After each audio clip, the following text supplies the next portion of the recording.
Pittsburgh Steelers fans, what's going on? This is Jeff Hartman, editor of BehindTheSteelCurtain.com, with you for another episode of the Steelers post game. It's over. It's finally over.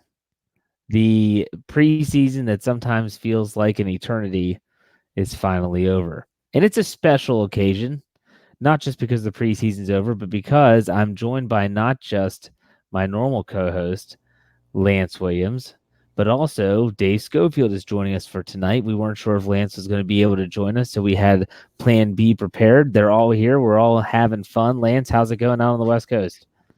Hey, man, I'm doing great. I like that shirt, man.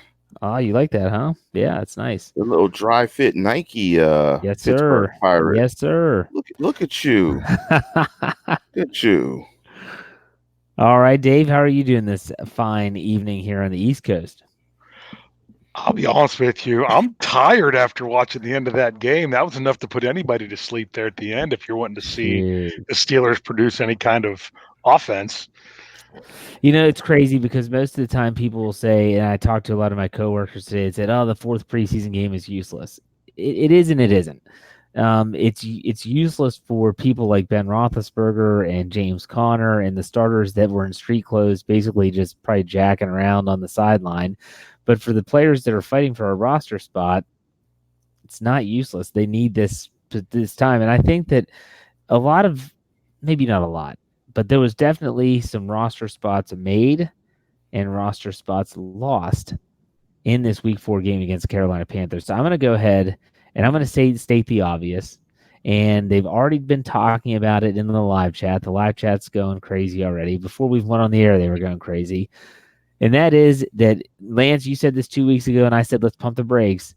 Mason Rudolph is the number 2 quarterback for the Pittsburgh Steelers. Does anyone disagree with me? No, I mean, there was no need to pump the brakes. I just go by what I see. And it was clear he was better than Dobbs. Yeah, Lance is right, and Jeff and I being such Rudolph fans, I was worried. Well, are we getting ahead of ourselves just because of our fandom? No, it was so obvious tonight. Yeah, and Rudolph had been very consistent, I felt, the entire preseason. I thought he had good zip on his passes, had good pocket presence. He made some mistakes and had some bad throws, but ultimately I thought he was very consistent. Dobbs was very consistent, but in a wrong way. I just felt he was sloppy at times. He turned the ball over, did not generate one touchdown in all the time that he played this preseason. Think about that. Now, with that said, is Dobbs feeling safe at number 3 here, Lance, or do you think that he should be concerned? Not that Hodges, because that was a nightmare. But yeah, I mean, is Dobbs at least comfortable in his own skin knowing I still have a spot on this team? I don't think he should feel safe. I mean, you're only safe if you put out good film, and his film isn't good, and he was already battling to be, either the second or the third string guy. His film's not good enough to be safe. So I think he's safe in terms of he will be on a roster if a team decides to carry 3. I just don't know if that team is the Pittsburgh Steelers. It could be the Indianapolis Colts. It could be someone else. I just don't know if it's necessarily the Pittsburgh Steelers. To your point again, Jeff, he just didn't perform well enough to feel secure. So are you suggesting that the Steelers might go with just 2 quarterbacks this season? I don't think so, because normally they don't do that. But he didn't play well enough to feel secure. Like, I feel secure in my suckdom. I feel secure because I suck pretty badly. And they won't, I just don't know how you feel secure about never producing a touchdown in 4 preseason games. Okay, Dave, what are your thoughts? I mean, with Dobbs, what's going on? Well, last night on the Steelers preview, I said that no team would give a broken toaster for Josh Dobbs. And tonight, I don't think anyone would take Josh Dobbs for a brand new toaster coming along with in the deal. I think what the play tonight did was completely make. I felt it wasn't going to happen anyway. That I didn't think the Steelers could get anything for either Dobbs or Hodges. There's no way they're going to trade Rudolph. That they wouldn't get anything for either one of them. It was just going to be who are they going to cut. And tonight solidified that big time. But I think Hodges had to earn it he had to show that he deserved it over Dobbs, and I don't think that happened tonight. And I don't know that it was all his fault because he was just running around for his life back there. Because those guys at the bottom of the roster with the offensive line that are struggling to try to make the practice squad just showed that the Steelers might have to go somewhere else for offensive line for the practice squad. Thank goodness their starters and primary reserves are really good because the other guys were not. Hey Yeah. Dave, before you go, Yeah. Jeff, Dave, I got a rusted old grill in the back. You think you think you think somebody would take that? How about a rusted grill and a NutriBullet? And a new, I don't know, throwing in that NutriBullet. Oh, now That's you're Throwing a something. talking. NutriBullet. I don't know. You know, I had a little protein powder in the morning. It's used slightly, but you know, hey, NutriBullet and a rusted grill. How about that? Okay, and maybe and what for Josh Dobbs to come hang out with you during Steeler games or something. Exactly. Yeah, I think you throw those two things in, you can get him. I think you can get him Yeah. for that. Okay, so before we get into anything else related to specific players, a question that was super chat feature here. Let's see if I can bring that up. There you go. From Philip, he says, "Do you think that Johnny Holton makes the 53-man roster?" Dave, that's your boy. You like Johnny Holton? He made some plays tonight. He did not make plays in Week 3. After tonight's performance, did anything change? Because last night on the preview, you said he doesn't make it. Did anything change? Well, he played well in Week 1. He kind of disappeared in 2 and 3, but then he showed back up in Week 4. I still think if the Steelers are going to keep somebody who's not out of their top 6 that we thought going into camp, I still think it's him over Deontay Spencer. I know a lot of people are big on him. I just don't think that the Steelers, based on where he played and when he played, I don't think that they are just based on where he got on the field. So Holton once again came back to show that he could be a serviceable 5th wide receiver on game day in order to play special teams. But Brian mentioned it last night, and he's got a good point. There's a lot of guys now that they have on this team that can play good special teams. So it all comes down to if they feel they need that other special teams guy or not. I think he moved up to be right on the fringe. He's either first guy in or first guy out. Lance, what are your thoughts on Johnny Holton? I think he won't make it, and I think the thing that hurts him is they just do so well in identifying wide receivers. Like, I don't think they feel like they can't find another one of him.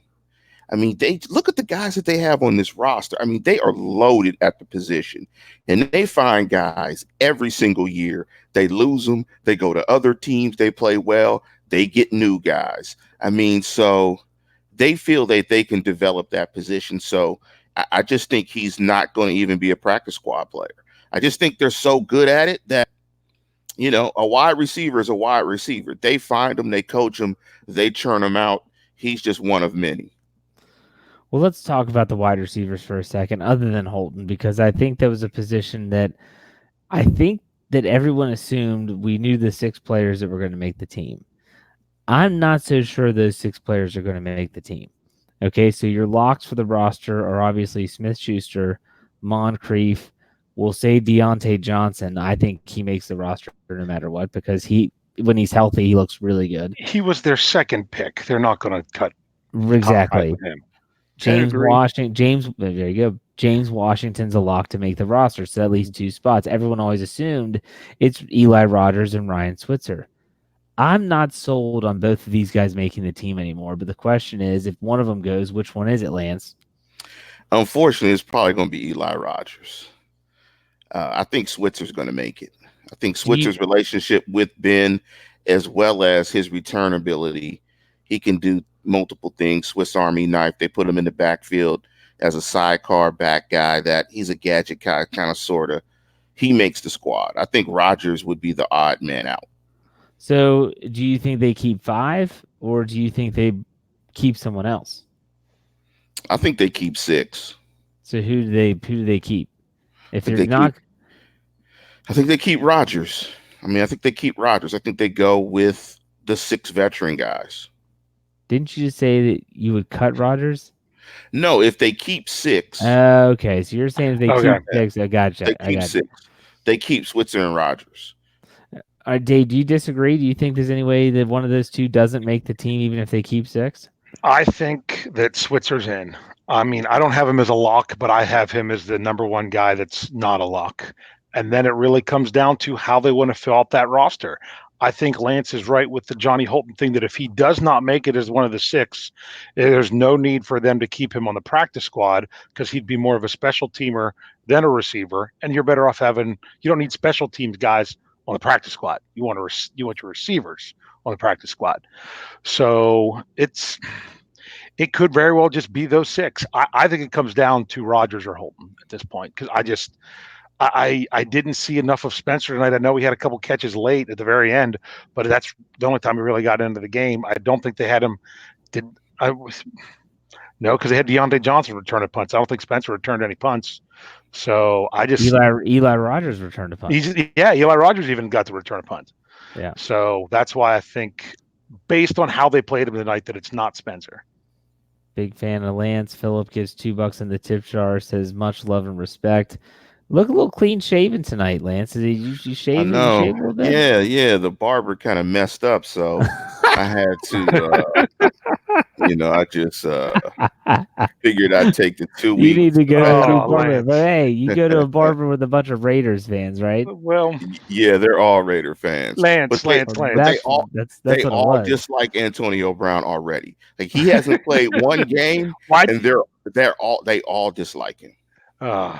Who's that player again? What's his name? Yeah, that's what I was going to say. Why'd you say the name?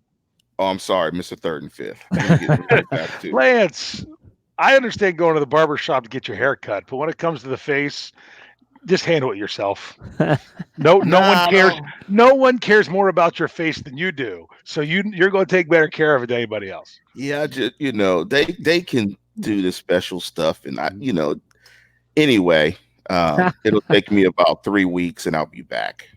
Okay, so I was going to say, Jeff, we had another super chat question. I think it might even be so far back that we lost it. Sure, go for it. Did you find it? It was from Varys Lovett, $1.99 to the tip jar. Do you have that question? Yeah, I have it up here on my phone. I can't find it on the screen anymore. It says, be honest, any chance we keep Skipper and Hodges? I think we already talked about Hodges. No. Yeah, I don't think Hodges has a chance, but groceries. Okay, so Lance, what about Skipper? You have to keep Skipper. Oh, I mean, like, look, if this isn't about competition and playing quality football, then let's just stop this. Like, why are we watching this? Like, why do we like this stuff? Like, we want to see guys compete, and you want the best 53. You cannot tell me that Skipper did not play well enough to be on this roster. I don't care if Manikavich is a special teams ace I don't care about any of that. Skipper can ball. Skipper can go. That's the type of guy, as Dave took the break. Skipper's the type of guy you want on the roster. Oh, yes, I have some waiting for me. Skipper is the type of guy that you want on the roster. You have to have a Skipper. That's the type of young guys that become the guys, and then all of a sudden you become a dominant team. Dave, you agree or disagree with Lance? I agree. Skipper's got to go, meaning not be gone. He's got to go onto the 53-man roster. He's got to be the guy that you keep. And I'll be honest with you, you got to keep Gilbert even ahead of Skipper and all of them. Absolutely. That's when it comes to the young linebackers. Skipper, I think it either comes down to you cut ties with Matakevich, Chicolo ends up on the IR, or you've got to squeeze out a spot somewhere else on the roster in order to keep those guys. Whether you cut a defensive lineman, an offensive lineman. I even suggested keeping only 3 safeties because you got 2 more corners that could play safety, and I got roasted for that one. But I'm doing all I can to fit those guys onto this roster. But you shouldn't get roasted because when they even go into certain dime packages, Mike Hilton or Cam Kelly's going into the deep secondary and Sean Davis is going to the line of scrimmage. That's what they're doing. Yeah. So it's not like they're either going 3 safeties or if they want a light dime, they put Mike Hilton and rotate him back, and then Cameron Sutton comes on. They've been doing this the entire preseason. Now, that doesn't necessarily mean that it's going to happen when the games count, but they're doing it right now. So it's all we have to go off of. So you shouldn't be roasted for suggesting that they don't keep as many safeties because they have a couple guys that are, position flexible, as Mike Tomlin would say. He said, by the way, that a Tomlinism today, in his post-game press conference, that he's never used. And it was all about finishing strong at the tape, referring to track and field and, really finishing it at the end of the race. And I was like, man, that's something I've never heard him say before. So he's really pulling out the rabbit out of the hat for these. I mean, this is the 4th preseason game, and coach is going he's digging deep into the well, mid-season form. Just think of it this way. Let me ask you this question, Jeff. Do Gilbert or Skipper clear waivers? Absolutely not. Gilbert doesn't for sure. Hold on, but here's the thing. I'm not disagreeing with you guys, but there's always like those 1 or 2 players every single year that everyone says the same thing. There's no way they clear waivers. There's no way they clear waivers, and everyone kind of keeps their own guys anyways. And so what happens is everyone thinks there's no way they clear waivers, and then they clear waivers. So I'm not saying that it shouldn't even get that far, because I think that they should keep both. I would rather see them keep Skipper and cut Chicolo, because to me, if you're keeping Chicolo just for special teams, they have other guys that can do it. And so Chicolo, in terms of coverage, I'm not sold on him. He's not a good pass rusher. So why keep him around? That's my theory. I don't think they cut Chicolo.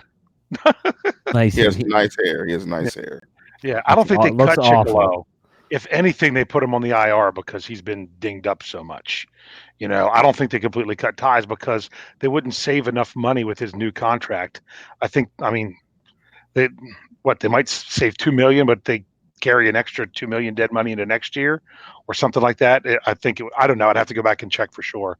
So that's why I'm like, it would make more sense that if they're not to say, oh, he's hurt, we'll put him on the IR. And then once Dupree leaves town, then you still got 4 guys. Yeah. A lot of people were asking about injury updates, like on Sean Davis's ankle, Ola Adeniyi's knee. Mike Tomlin gave no injury update today, and you won't hear from him until Tuesday at his regular season Tuesday, 12:00 noon press conference, in which case he'll have to give his update, and then they'll start the official injury report next week because the games will count. But before we get to that, was there anyone else that stood out in a positive or negative way that you all felt that tonight, week 4, Carolina Panthers game, they either made the team with their performance or they're no longer in the running for the team? We talked about a couple of those, like Duck Dynasty. Devlin Hodges is probably a guy that played his way off the team, and it's not necessarily his fault. The offensive line was garbage, but it's just an example. So, Lance, what about you? What do you think? Was there any player that stuck out? The guys that we mentioned, obviously. What Dave said, the offensive line was terrible. Those guys were bad. Really bad. I don't know if that's an indictment on the coaching. I don't know if it's the players, but those guys were bad. And I think it's more probably a big thing about college football in and of itself. There's not a lot of good corners or a lot of good offensive linemen in college football. You can just see that the quality, Chucks, all those guys were just really bad. But the guys that we think were in the running for the 53, I think all performed well tonight. I don't think there's any surprises. All the guys we're talking about are guys that are on the bubble. If there was a 58-man roster, all of those guys would be on it. Yeah. Dave, what about you? Anyone that popped out? Yeah. It's funny because just to follow one thing with what Lance said about the offensive line, I think Carolina blitzed a lot more than those guys had seen in the preseason all year, and they were just not ready to pick it up. There was one time even on NFL Network, they said something about a sack because Hawkins completely whiffed on the guy. It wasn't him. It was the guy that was inside, and he was supposed to block out. It was that Gray didn't pick him up coming through because he looked in, Hawkins looked out. When you both do that, when you're next to each other, someone's going to come unblocked in between them. That's offensive line 101.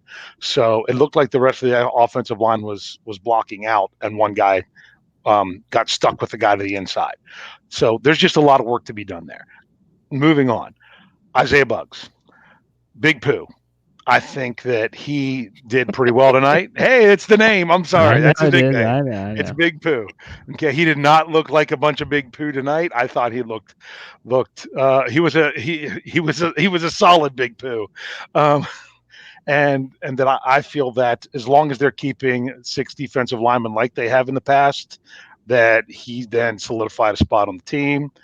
If that's one spot they try to sneak, only get by with 5 because they want to carry that extra linebacker, then he would be more in line for the practice squad. I don't think he looked so well tonight that he couldn't clear waivers, but I do think that he is their 6th best defensive lineman.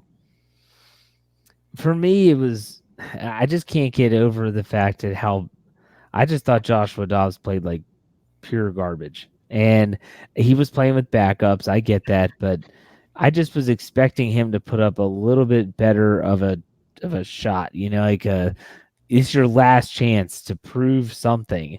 And trust me, Well, Lance, I guess we can't trust really, Jeff very much because what's up? and he's back. I'm back. And he's Sorry. back. Wait a minute, Dave. We gotta stop. We gotta stop the presses. Jeff had an internet problem. Stop the presses. I have been ripped so many times for bad internet. Brian Anthony Davis has been ripped so many times for bad internet. It is finally great to see Jeff's internet connection go out. We need a super chat fund. This can't happen again. You never have Jeff go down. Jeff couldn't. Oh man, Jeff had bad internet. What? Now, in his defense, he was gone maybe 4 seconds. Yeah, seriously. And I was right in the middle of a Dobbs rant too. I mean, Yeah. geez. All right, See? Jeff, continue rant. Go ahead, rant. Start again. I just was saying that with Dobbs, it was like this is your last chance. I think we all agreed that Mason Rudolph was he was the front runner for that number 2 spot, and Dobbs had to know that this was his last chance. And I think that the plan was that Dobbs would play a full quarter, yet they had only gained 3 yards in that first quarter, and so they had to put him out there in the second quarter, and that told everything else. So I don't know. I also thought Matthew Wright, if he had any chance of making the team, did not make the team after a couple misses tonight. Not really long kicks either. What do you miss? A 47-yarder and 47-yarder and an extra point. And an extra point. So the extra point's the bad one. Thanks for your service. Chris Boswell's over there counting his bills as he's going to get that signing bonus soon. Did you see Tomlin's expression when he missed the kick? He was just like, I guess we got to go with Boswell. He's like, No, by them not playing Boswell at all tonight, that showed that no matter what, it was Boswell. Because if there was any doubt, they would have made him kick tonight. And I thought maybe he was kicking in the second half, but there, less than 2 minutes to go, they go up for a field goal. Only time they would have scored in the second half, and it was right. And I knew the punters, they did one half and one half, won the other, didn't they? So I didn't know if that's what they're going to do with kickers or not, but obviously they didn't. Can you imagine if Boswell kicked tonight and missed? Oh my God. That's probably why he didn't play him. That's probably why he didn't play him. It's like, it been here's terrible. Here's a player I want Lance's opinion of this guy. I'll bring it up on the screen here. And that's your boy Benny Snail. And that's Snail. I know, right. So it's Benny has no jets, as Elton John sang. Exactly. No jets. No No jets. Did Benny Snell earn a spot on this team? I don't think so. But pedigree alone, he'll make it. I mean, he's being protected by that P. The pedigree P. He's not a good player at this point, but I think they'll be patient with him, which is another P. And the only way you get the patience is because the pedigree. But I don't think he's a good player. He can't. I mean, yes, getting bitten with Bo, but Benny, no jets. And that, I mean, you saw the play where he had the run where they popped it out to the boundary. If he makes the guy miss, he probably gets a 30, 40-yard gain. He just can't make guys miss. He has no lateral quickness. I mean, he stumbles. He loses balance when he moves laterally. He's an average dude. Edmonds is not great, but Edmonds is better physically. And I mean, if your biggest asset as a running back is that you tackle guys on special teams, you're not a good running back. Benny Snell, aka No Jets, No Jets. Benny has no Jets. All right, Dave, here's another player I want to hear your opinion on, and that's Zach Gentry. What are your thoughts on what are they going to do with this guy? 5th round draft pick, Michigan.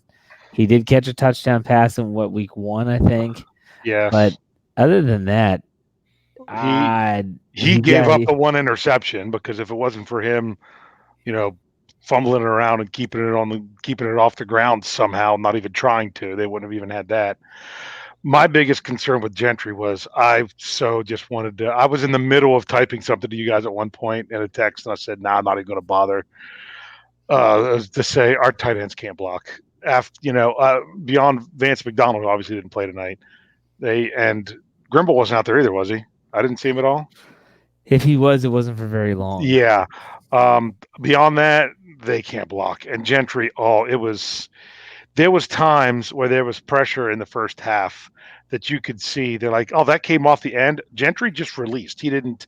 I mean, you've got to chip the end if you're going to release as a tight end. I mean, unless they're trying to do something quick to free you up. And he just was. No, I'm not a fan of what I saw tonight. I'm not saying that he can't be good, but it wasn't. Yeah, it wasn't there tonight. you can say it, Dave. Look. What was wrong with Grimble when he was first with the Steelers is that he couldn't block. Now he can. So I'm not saying he's a lost cause. I just don't I don't want anything out of him in 2019 because he's got to learn how to block first. Yeah, now unfortunately Grimble can block, but he can't sort of catch. So that's the tight ends are in such disarray for the Steelers that essentially Jalen Samuels is going to be the second tight end this year. No, it's going to be Chooks Okorafor anytime it's a run play.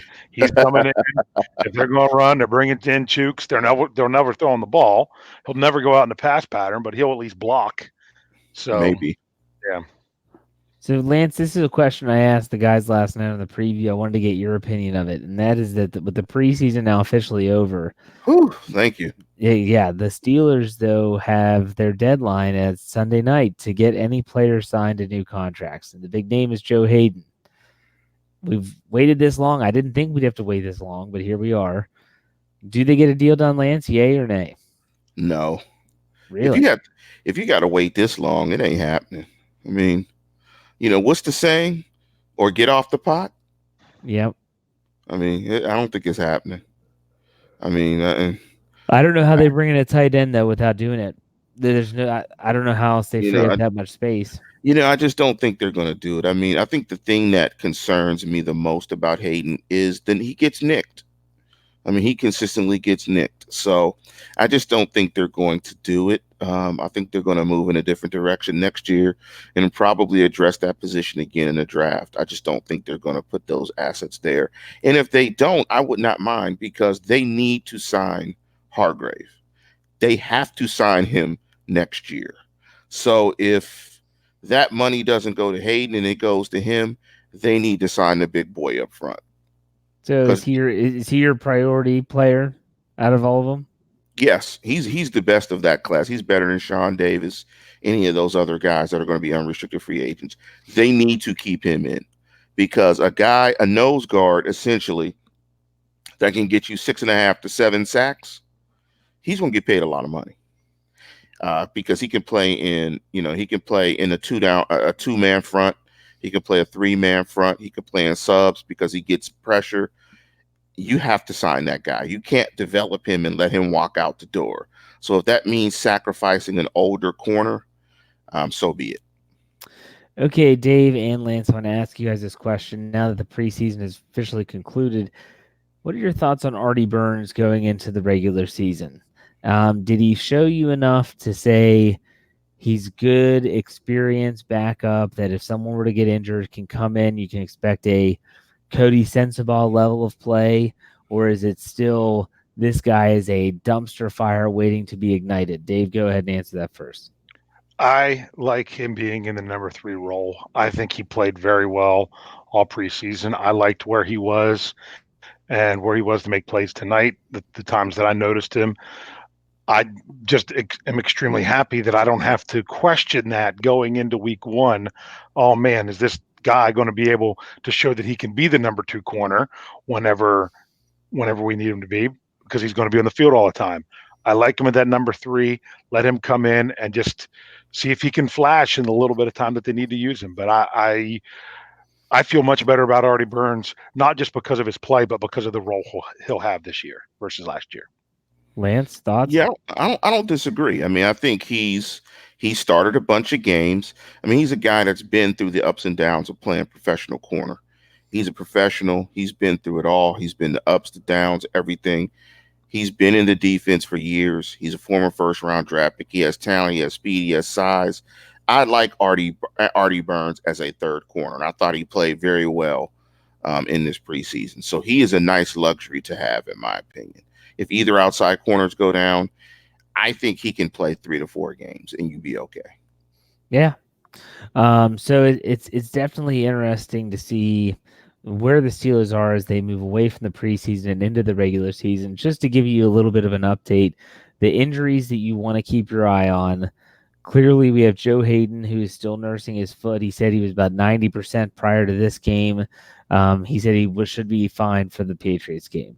Sean Davis's ankle is a cause for concern based on the fact that if he can't play, they're looking at Cam Kelly getting an NFL start against Tom Brady in week 1. Other than that, they are a fairly healthy football team. Dave, am I missing any other injuries other than like Chicolo chest, but he's not a starter? Dupree's thumb is one that I don't think will hinder him too much. They said it wasn't broken. It was just sprained or something of that nature. Peter asks, does Moncrief have all his fingers? I'm pretty sure he does. But he did have that dislocated finger earlier in preseason. He's back. Dave, am I forgetting anybody? Not that's a starter, no. Exactly. So the Steelers are a pretty healthy bunch going into week 1. That's what you want to see. And that's what we've always said about the preseason is what's the most important thing? Try to avoid injuries. You know, you see guys like Lamar Miller tearing ACLs. They're out for the year for the Houston Texans. The Steelers did not suffer any of those for a starter. They did lose Le'Veon Hooks with an Achilles. Not that he was even going to make the team, let alone see significant time. So, Lance, real quick, before we kind of call this a show and wrap it up, because this week 4 game is not that exciting, give me a couple reasons from the preseason why fans should be excited for the regular season. Defensive versatility. I mean, I think they finally have the interchangeable parts to play the different type of packages and schemes that they want to on the defensive side of the ball. That's why tomorrow, I think I said it is going to be Keith Butler has no more excuses. I mean, I think he has the talent that he needs. I mean, you're talking about Hayden, Nelson, Hilton, Sutton, Davis, Edmonds. I mean, you're talking speed, you're talking versatility. You can play big nickel. I mean, you have all these different iterations of different guys that you can put out to handle a lot of different personnel groupings. You've got speed on the interior. You've got Barron. You've got Bush. I mean, this defense is now tooled to play, I think, really well against modern offenses that want to spread you out horizontally and attack you vertically. They can run sideline to sideline. He has the pieces. That's why you should feel excited, because I think this defense is finally positioned to play quality football and not be the weak foundation of the table, so to speak. It's been a long time since Steelers fans could say that, and that's good to hear. What about you, Dave? Give me something from the preseason that should have fans excited for the regular season. That the discussion around all of the battles weren't really for starting positions. That we were so looking at this person being good enough to do this, that, and the other thing. It's all about being the backups and being the special teams guys. That the depth is there. That the question isn't, oh my goodness, who's going to start at outside linebacker? It's, oh my goodness, do we have a fourth guy, or do we also have a fifth guy because of the way they've played? So that's, to me, that's the most encouraging thing, to show that we have the quality backups, and that's what we're most concerned about with everything going on in the preseason. Absolutely. I would say that I'm excited about this offense. I think that what I saw from the limited time that we saw the starters in week 3 is that I think it's going to be a pretty open offense. I think it's going to be spread out. I don't think they're going to just target one particular guy. Lance, you're shaking your head no. You disagree with that comment? Man, your boy is going to pass the ball a lot this year. You act like that's a surprise, Lance.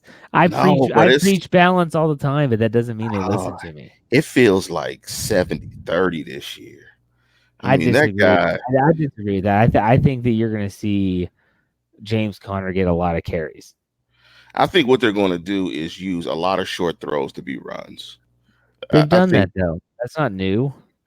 Man, if they're 60-40, are you happy? Yeah, but I know it's not going to be 60-40. I'd be ecstatic if it was 60-40. I think it's going to be 75. 70-30, I think. He's chucking. Oh, yeah. Well, if they go no huddle, it's over. I mean, I was we saw the Tennessee game. I mean, they were just like, okay, let's just get to it. They went no huddle, but when they weren't in no huddle, they ran the ball more. So a lot of people always want the Steelers to do hurry up. But if you want them to do hurry up, Ben's throwing the ball a lot. So Isaac gives us $10 in the tip jar. Put that on the screen. He said it's a good sign for Steeler Nation if negative Lance is giving props to the defense. He knows what's up. He knows what's up. Lance has been extremely haterish recently via text message. I had to call him out today. I was like, dude, you stop being such a hater, man. You're killing me. You know the one thing that's going to be great about this season that none of us touched upon? No Mr. 3rd and 5th, and no Mr. Butt Naked get robbed. That's going to be a great season. Yeah. Not having to talk about those two bozos for 16 more games. So I'm already winning.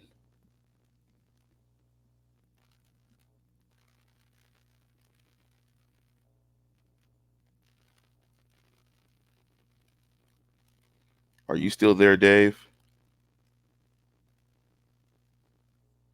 I'm here. Dave is muted. Dave is muted. Dave thought he was locked and kicked off. I wasn't, because you both were frozen, so I assumed it was me. Hey, preseason, baby. Let's get all the kinks out. So was it me or was it you guys? I don't know what happened. What it was. I think Jeff did the freeze. I saw Jeff pause. Yeah. Like, I think Jeff faked this out, right? He wondered, like, he just stopped. I was like, did he stop? Because Jeff is infamous for at podcasts at this time. Jeff's hurting right now. Jeff's hurting. Except to show up. I want to give you all a rundown of the upcoming schedule. So, like Lance said, tomorrow is his I Said It, where he's going to talk about Keith Butler. You want to check that out live on YouTube as well as on audio. On Sunday, we'll be on for. Are we on for the Standard on Sunday, Lance? I think so. Okay. Or are we going to Wednesday? Typically, we would go to Wednesday. So maybe I'll do my burning question. Yeah, we'll go to Sunday. Then Monday will be the Hangover. Tuesday will be the Stat Geek. Wednesday will be the Standard. Thursday will be the preview. Friday, probably be I Said It. And then Saturday will be another burning question. Sunday post game. So we're getting into a rhythm here, folks. We're getting into a rhythm, and the games count. And it's not just any game; it's the freaking New England Patriots. Absolutely. I mean, people are going to be shocked at me this year. I'm feeling a little bit different this year. Don't you do it. Don't you do it. I'm feeling a little different this year. Don't start. So I want to evolve and change. I don't want to be the same guy all the time. I'm trying to turn over a new leaf. Turn it over if you believe it. That's the thing for me. That's what I'm saying. I mean, I'm getting my electrolytes. If you believe it, I'm all for it. But I don't want you just saying the Steelers are going to win because you think that it's going to be fun for people to hear me say they want to win. Like if you believe it, that's fine. You know, I'm feeling like I'm a new me. I'm getting my electrolytes, my protein. You know, I'm exercising again. I'm feeling. Uh-oh. You know, I'm. It's a new me, Dave. It's a new me. Watch out. Now, Lance, I don't know if you heard. Did you listen to the show last night at all? About 7 minutes. Okay, you got to fast forward to the last 15. We've got a pretty decent bet coming up with Mr. Dave Schofield, where he is. He said he can kick a 45-yarder. Word? Really? With unlimited run up. I don't have to take a three-step run up. Unlimited run up. Well, with unlimited running up, I'm thinking of Charlie Brown. I'm thinking of the Peanut Gang. That was brought up last night in the live chat as well. I'm thinking of Peanuts Gang. Yeah. Maybe you might travel 45 yards with the run up and they move the football.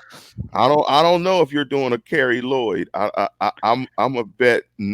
What did you say, Jeff? What did you think was going to happen? You think he's going to make it a 45-yarder? He originally said 55. I didn't.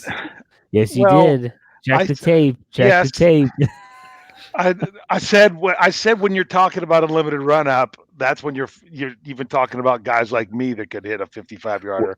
We were talking about the U.S. women's soccer player hitting the field goal in Philadelphia, but like I was saying, is she wasn't doing it from the typical distance that a field goal kicker would have to kick a field goal. She was doing it more from a distance for a kickoff, with more of an 8-step approach. So when I said when you get into that far, you know, most people. I mean, I bet you a lot of guys out there could do it, like just pro guys. Like non-kicker. Well, non-kickers on the team. I bet you a lot of them could run up and hit it from that far. So then we settled on 45 yards, although Allie's like, it was 55. No, we settled on 45. And I have 3 shots. I said, because I haven't kicked since I turned 40. And I said, once you turn 40, it's all downhill. So I know I probably can't do it anymore. So I'm going to live stream it, Lance. Don't worry. Well, I'm going to say this. I'm going to say this. Dave is a force user. So because he's a force user, he's probably going to make it. Dave is a force user, so he may channel the force. And when the ball is going like 15 yards, he'll force push it the other 30. Yes, exactly. Dave is going to push it. I told Jeff I might even wear the helmet if I can see. I'll take the bet that Dave will not make the 45-yarder. I get 3 chances. I get 3 chances. And may pop a hamstring. That was the other bets we were taking. Is it going to be the hamstring? Is it? My wife thinks I'm going to break a hip. She still thinks that I'm not going to do it. Because she said, "Why would you agree to that?" I'm like, I don't really remember agreeing to really much of it at all. I was just basically told I was going to be doing it and live streamed and everything. But I'm like, I'm game. It's no worse than jogging around the house. I think Jeff can make an extra point, but I don't even think Jeff will make a 45-yarder. I know I could make a 45-yarder. I know it. I'm not even going to say that I know I couldn't. Could I make an extra point from not like the extra point now? No. But where it used to be, 3 yards off the line of a goal line, yeah, I could make a chip shot. Yeah, I think I could make a chip shot and pull a hammy all at once. I could do both. Yeah, so Lance, the story is the last time I've attempted a field goal was at Heinz Field during the Family Fest, and it was a 30-yarder, and I drilled it. So, I was 39 at the time, so I hadn't hit that 40 yet. So we'll see. Ooh, when I'm not podcasting for 2 weeks, you're going to know it's because I'm on the IR. Why, right? Oh, that's right. I'm trying to figure out which one is right. That's right. It doesn't matter. Okay, so we got real football coming up. We're all excited. I know everyone in the live chat is excited as well. So make sure you are subscribed to our channel so that you get because people's like Bo asked earlier in the show, are we going to do a show on Labor Day? Probably. I don't know. That would be the hangover. So I'd have to talk to Brian and Tony and see if they're willing to do it on Labor Day. But if not, like if you don't know, subscribe, turn your notifications on your phone so that you get a push button notification every time we go live. It's the best advice I can tell you. So there you go. Brian has to get out of that little hole he was in. Like, this was Brian yesterday. Like, I was like, dude, what's wrong? We really don't know what happened. He literally was prepared for the show. No, he was sitting there talking normal, and then all of a sudden, boom, his there it was. Or something, and next thing you know, it's like it was a periscope. So, Jeff, there was the question by Snowman. He wants to know about Saturday. What's Saturday? Podcast Saturday. Oh, yeah, we're going to do a show on Saturday. We're doing a show right after the cut-down. I forgot to mention that. So on Saturday, after the Steelers, they have to trim their roster from 90 to 53 by 4 p.m. That sometimes they wait until 4 p.m. to release that information. Sometimes it's earlier in the day. Whenever they do it, shortly after, once we get the behindthesteelcurtain.com stuff done, we'll go live stream on YouTube as well as our audio platforms. And so we'll talk about who got cut, who was surprised, who is the 53, where are they thin, where could they still make moves. We'll talk about all that stuff. Okay? So there you go. So Lance, why don't you send us off the way you normally do? Hey, everybody. Thank you guys for chiming in. And as always, tune in, tell a friend, and subscribe. Couldn't have said it better myself. We will see you next Sunday night as the Steelers and next time. Well, not this upcoming Sunday. You guys know what I'm talking about. Week 1, Steelers, Patriots. Lance and I will be here to talk about it in the post game. Until then, check out all the other content and behindthesteelcurtain.com. We will see you later.